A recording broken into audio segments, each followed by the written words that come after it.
Hi, I'm Dr. Donnie Wilson, and welcome to How Humans Heal.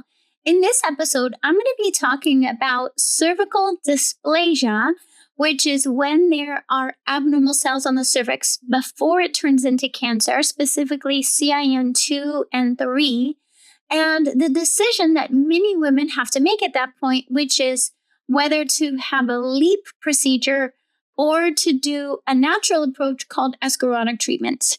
So if that is the situation you're dealing with, then I think this video is going to be very helpful for you and for any women who are dealing with high-risk HPV and abnormal pap smears. This will also be helpful in case at some point you are in a situation of dealing with CIN2 or 3. So let's first just go through some of the essential information about high-risk HPV and abnormal cells and how we can identify them. And then we're going to talk about this decision about LEEP versus Escharotic treatments, what they are, what the advantages and disadvantages of each are, so that you can think through this decision for yourself and how you're going to handle those abnormal cells on the cervix. I want to point out that high-risk HPV can also potentially cause abnormal cells in the vagina and other areas of the body. I'm specifically in this video going to be referring to the cervix for women related to high-risk HPV. So what happens usually is that women go in for a pap smear, which is, I'm so grateful for the fact that women do have this ability to get screened for abnormal cells on the cervix, and for now more and more often are tested for high-risk HPV so that you can be proactive about your health and you can be proactive about preventing cervical cancer and preventing damage to your cervix, which we'll talk about in this video, as well as being proactive about being able to prevent procedures, which is what I focus on in my practice. I love to help women to protect themselves from high-risk HPV, heal the cervix, and prevent the need for future procedures and prevent cervical cancer and other types of HPV-related cancer. So that's where I'm coming from as a naturopathic doctor and midwife, and I've been helping women for HPV and cervical dysplasia for over 24 years. So just know that that's where I'm coming from, is my clinical experience helping thousands of women to be proactive, protecting themselves from high-risk HPV. So what can happen is the high-risk HPV, think of it like it's irritating the cells of the cervix.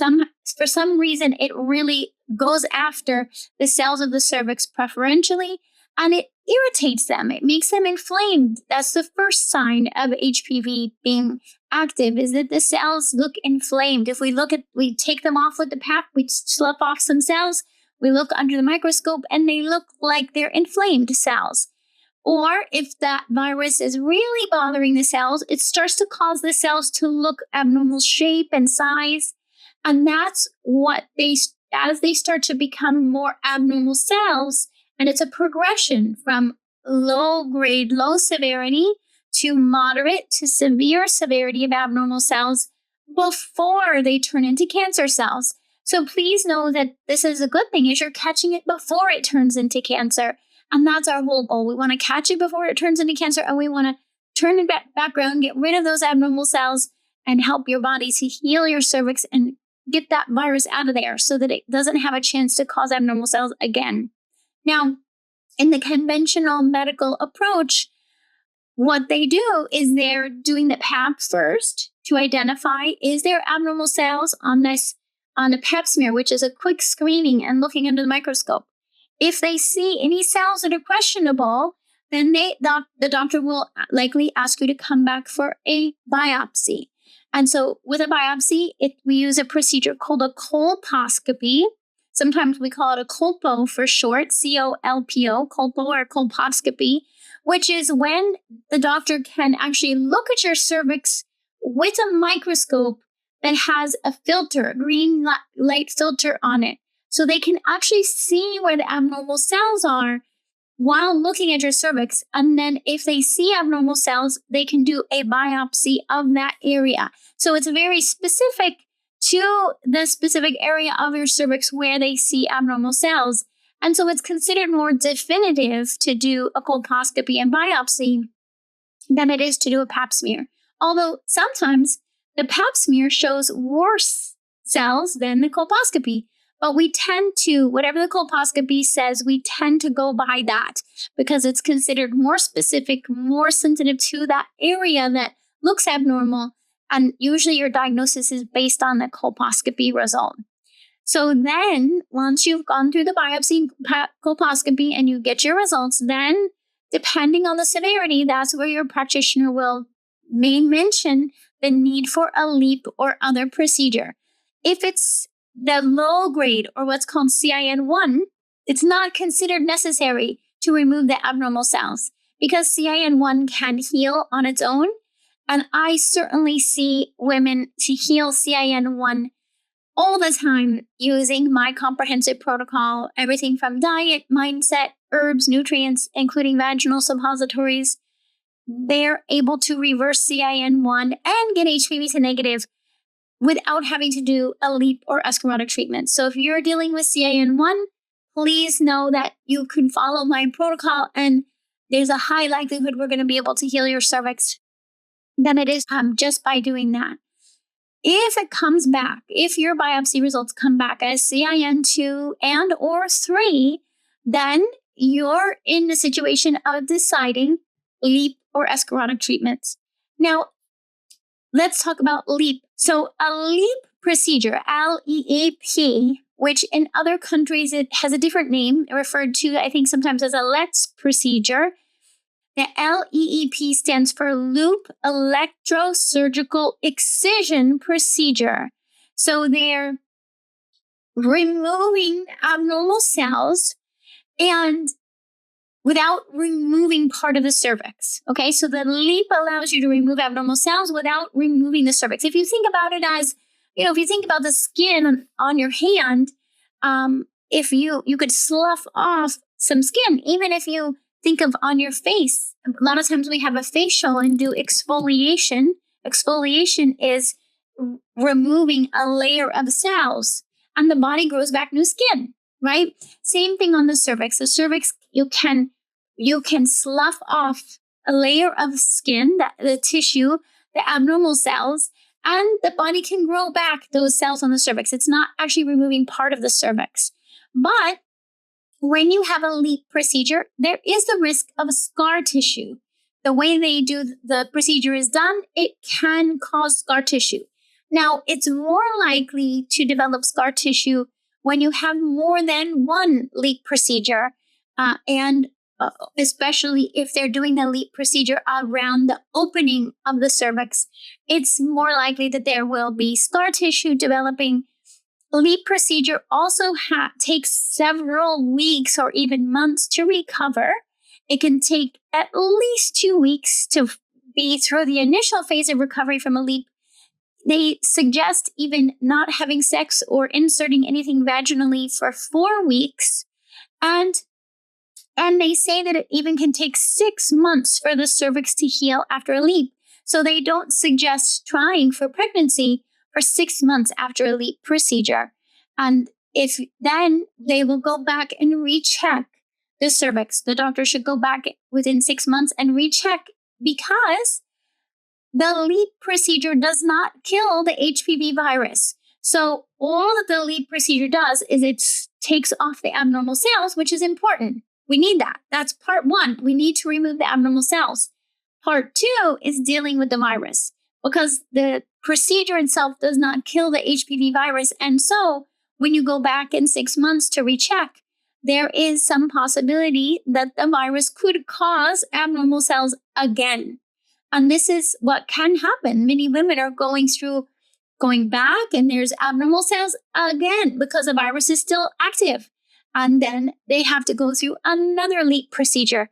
And this could happen over and over again, which is why many women don't just have one LEEP procedure. Many women go through having more than one LEEP procedure, which then increases the likelihood of scar tissue on the cervix and also could make it harder to conceive a pregnancy. For those of you who are wanting a future pregnancy, it can also increase risk of miscarriage and preterm labor.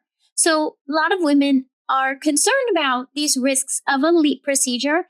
And if you have a single one LEEP procedure, the risk is lower, but it's important to know that the LEEP does not kill the virus. And so what I recommend is if you have a LEEP procedure, that you absolutely get very proactive. And I suggest following my comprehensive protocol, because then I can express to you the greater likelihood of being able to get HPV to negative, not only temporarily, but for well into the future. We are seeing women who are keeping HPV negative for more than 10 years after following my protocol.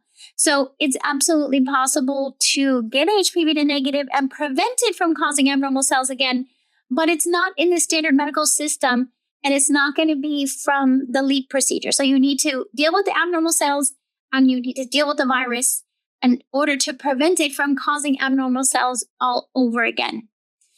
Now, the difference with a conization, because I mentioned what's a LEEP versus a conization. Conization, or what sometimes is called a cone biopsy, is when they actually remove part of the cervix. Remember, I said the LEEP is removing cells, but not the cervix. With a conization, if you think of the cervix as the end of my fist here, they're actually cutting part of the cervix to do a conization. So this is more often done if your practitioner feels that the abnormal cells are spread further into the tissue. It's also much more likely to have the doctor recommend a conization if you've already had 1 or 2 LEEP procedures. So let's say you could do 1 LEEP and then the HPV causes abnormal cells again, and you do another LEEP, then you go back in and the doctor says, oh, the abnormal cells are here again. Then the doctor is more likely to recommend a conization where they're removing part of the cervix. And the thing with this is it cannot grow back. Once you remove part of the cervix like that, the cervix cannot itself grow back. So now there's more of an increased risk of miscarriage. They can do a procedure on the cervix once you're pregnant to try to prevent a miscarriage. But I feel like it's important for you to know that the more procedures you have on your cervix, including a conization, the more you're going to have to be proactive at preventing a miscarriage in a future pregnancy. And so this is why a lot of women will call me, because they really want to prevent all this. They want to say, hey, how do I get rid of these abnormal cells, get rid of the virus, and not have to go through this over and over again, and not be increasing my risk of having to do another LEEP or conization. Also, if it goes beyond that, if the abnormal cells become even more severe, then your practitioner is likely to recommend a hysterectomy. And so other women are contacting me because they don't want to have a hysterectomy. They would rather remove the abnormal cells without having to have a hysterectomy. So if that's what's going on in your mind, can I avoid a LEEP? Can I avoid a cone biopsy? Can I avoid a hysterectomy? Then I welcome you to contact me in my office so I can look at your results and discuss your case with you and discuss your options with you. Because to me, it's very important that you have all the information so that you can make an informed decision for your health. It really comes down to you choosing what feels best for you based on the information that you have. Did you recently get an abnormal pap smear result and test positive for HPV? Then I'm glad to connect with you. I'm a naturopathic doctor and midwife, and I specialize in helping women to address abnormal pap smears and get HPV to negative. And I would love to invite you to join me for a free online workshop. It's going to be a 1-day, 2.5-hour workshop. I'd love for you to come, and this way I can teach you what your pap results mean and what are the steps you can take to help heal your cervix and get rid of HPV instead of just wait and see if it gets worse. So I look forward to seeing you at the workshop. So let's talk about Escharotic treatments. Escharotic treatments, and this is the thing, if you search online, you'll see a lot of different information because the word escharotics is used in different ways. In the past, escharotics were used even on the skin, but I'm specifically referring to a treatment that's called escharotics on the cervix. And it's using herbs and nutrients that slough off the abnormal cells, right? We have abnormal cells, CIN2 or 3, and we need to slough them off safely and effectively. And this can be done with herbs and nutrients. It's actually a very traditional treatment, over hundreds of years old treatment on the cervix. And it's very doable. I've been doing Escharotic treatments. I was trained to do them over 25 years ago and have been helping women with them ever since with a very high success rate. One thing you want to keep in mind is that different practitioners were trained differently with Escharotics. So I can't speak for how everyone else is doing Escharotic treatments. I only know how I was trained, and I was trained at Bastyr University by practitioners who themselves had been practicing Escharotic treatments for more than 25 years at that time period. And that's how I learned. And then I have been using them and teaching other patients and practitioners how to do Escharotics for the past couple decades. And I see great results. What I can tell you is that when patients use Escharotic treatments, I never see a patient where anything gets worse. I've never had side effects or complications. And the cells always get better. So when they go back in for their retest, we see an improvement in the cells. And that's really the point of the Escharotic, is to help remove those abnormal cells. Again, to address the virus, we're going to need to follow the whole rest of my protocol to make sure that your body can protect you from this virus. Because what is happening is the virus is taking an advantage of the situation. Maybe you've been under a lot of stress. Maybe you have nutrient deficiencies. Maybe you have had to take antibiotics or had a toxin exposure or all of the above, hormone imbalances. Then what happens is the virus is able to cause these abnormal cells. So we need to take a comprehensive approach to understand what's making you susceptible to this virus, to address all of those things one by one until we completely have your body back to optimal and able to protect you from this virus, which is absolutely possible and doable using natural approaches. Okay, so let me get back to the Escharotic treatments. So Escharotics, again, we use a vaginal speculum because we need to be able to see the cervix. So we use a vaginal speculum as you've experienced in the doctor's office. And then we can see the cervix, and we can then apply different natural substances. One is bromelain. Bromelain is an enzyme. You could take bromelain, you could swallow bromelain as an enzyme with your food, and it's going to digest your food.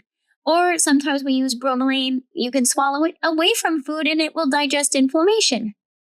So in this situation, we're applying the bromelain directly on the cervix to be like an exfoliant and take away those abnormal cells and inflammation, right? So we can apply the bromelain on the cervix. There's no pain. Women usually don't feel it at all. And then we remove it using a very healing herb called calendula. Calendula we can use topically, including on the cervix, as a healing herb. So already you have a sense of like, wow, this is, using very natural substances.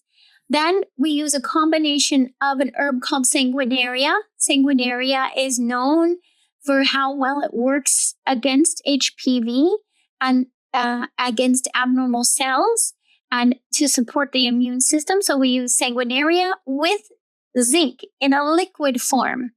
And again, here we're applying it on the cervix to remove the abnormal cells and to protect the body from the virus.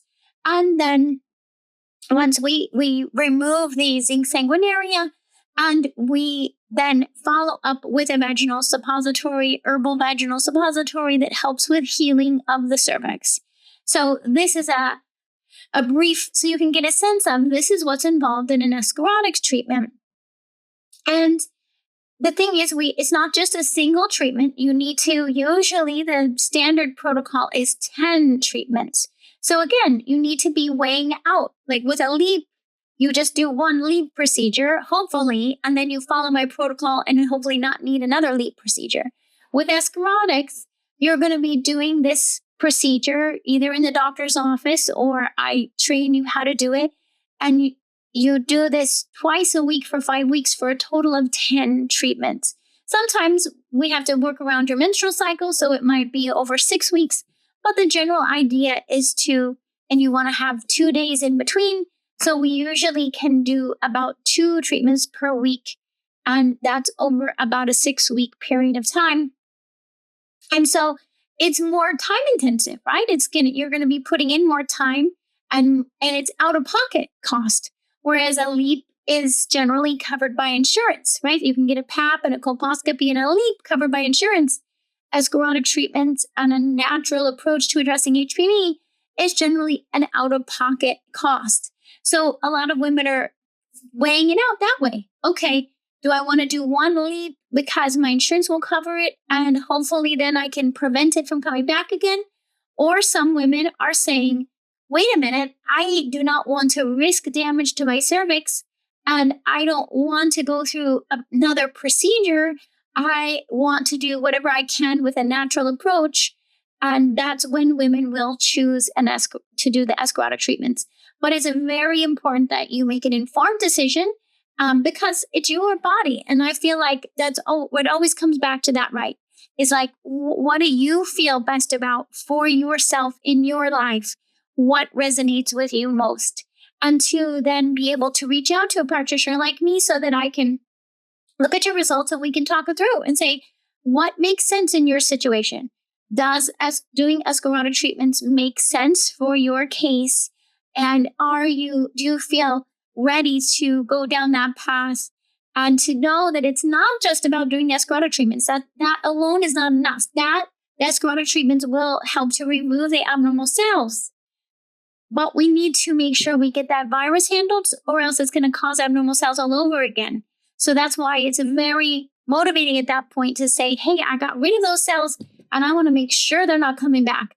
And that's why working with me, usually if you have CIN 2 or 3, you'll be working with me one-on-one because I want to make sure you're following my protocol really to get the best results. You can also follow my online program called Say Goodbye to HPV, where I teach you, and this is especially for those of you who may have HPV positive or maybe CIN1, or maybe you had a LEEP and you're like, okay, I want to make sure this virus does not come back and cause abnormal cells again.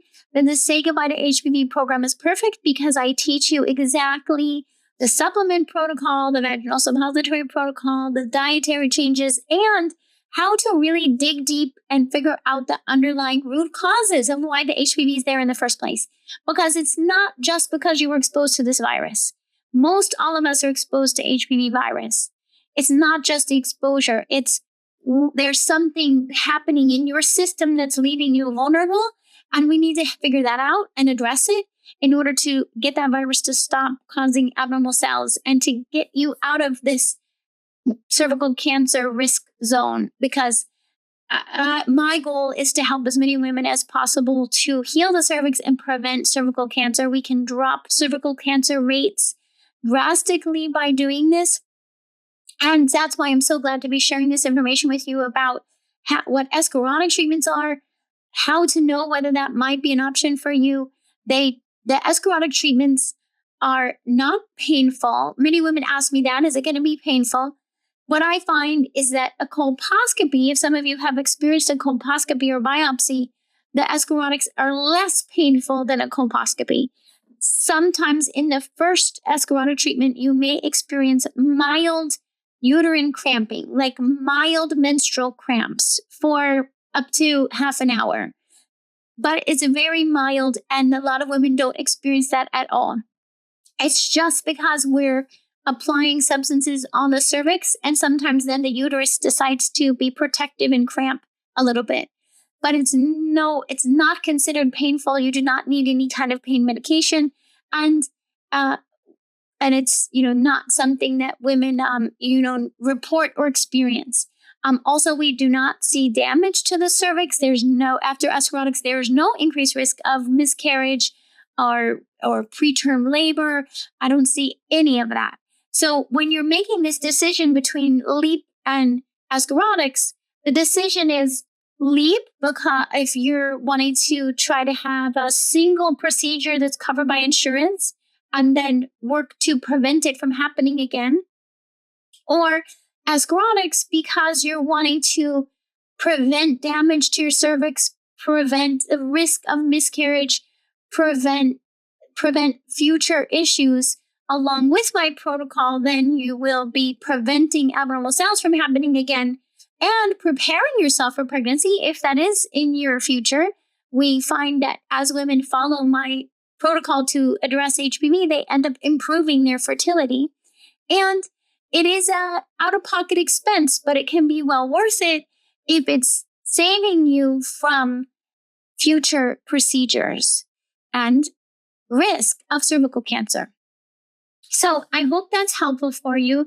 I'd be happy to speak with you if this is something you're considering and you'd like more information. I do help women from around the world. So it does not mean that you have to be in person in my office to be having this conversation. So if you're wondering about this and you're like, well, how are we going to do these escharotics? Just reach out to me and we can talk it through and figure out how for you to get access to escharotic treatments without having to travel to my office. Because I know it is hard to find practitioners who offer escharotic treatments. It is something that I am training other practitioners how to do. So if you're a practitioner and you're wanting to know how to do escharotic treatments and offer them to your patients, then please reach out to me because I do train practitioners how to do escharotic treatments effectively, safely, and effectively. And I have helped women from around the world to be able to do escharotic treatments from wherever you are. So you can reach out to me and I will guide you more on what's possible and help you to decide what's the best option for you in your situation. Thanks so much for listening in to How Humans Heal. I look forward to connecting with you in the next episode. Thanks for listening to How Humans Heal. If you liked this episode, leave a rating and a review. And for more resources, visit drdonnie.com.